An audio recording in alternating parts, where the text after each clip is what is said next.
Last but not the least, may I invite Mr. Saurabh Srivastava, Chairman, Indian Angel Network and co-founder, NASSCOM, to say a few words.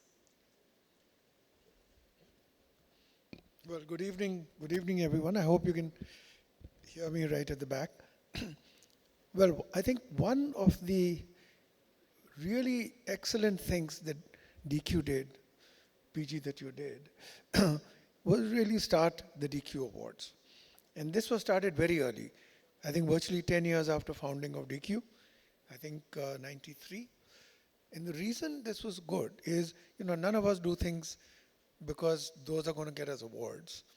But recognition is always satisfying. And in the IT industry, in those very early days, none of us were bigwigs with CII and FICCI and all the rest. We were in a very different industry. So it was good to have an institution, an entity, which was recognizing people in IT for their contribution.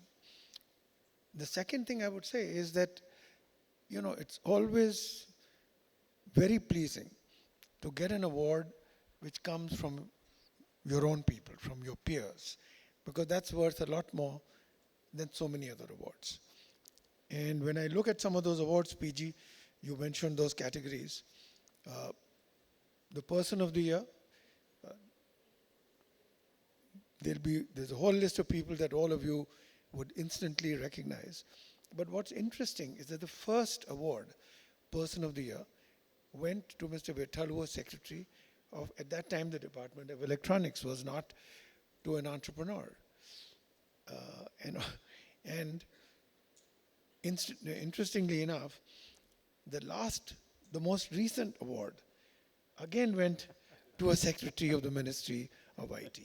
And it's a great indicator of how well and how closely integrated our industry has been with the Ministry of Electronics. And that is a reason, a big reason, that relationship of trust that's helped create one of the most successful industries this country has ever had. When I look at the Pathbreaker Award, and again I was glancing through it, sitting down, yes, you have people like Raman Roy, the father of BPO, and you have Devang Mehta, but there are a lot of institutions, NPCI, Aadhaar, institutions that made a big difference to where we are today. So the recognition was pretty multi-hued. And then when you come to the Lifetime Achievement Awards, I think PG hasn't missed very many icons who helped create this and who are at a point when getting a Lifetime Award for them makes sense. So they're not the 40 and 50-year-olds. And I remember the joy that getting this award has meant for all of us. So I remember almost a decade ago, I was on a holiday in Italy with friends, and I get this call from the chairman of the jury in the morning to say that I have this Lifetime Achievement Award.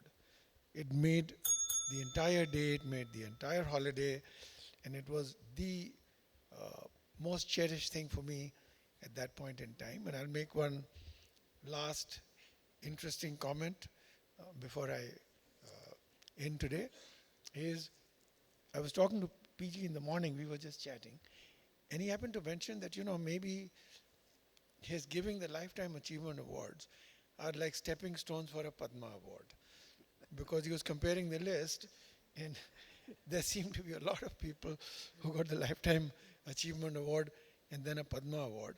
And certainly of those present in the room, I can notice Raji, I can notice Kiran. I also got the Padma Award after that. But you'd be surprised at how many people are in common. So anybody who gets a Lifetime Achievement Award, just watch the screen. Thank you.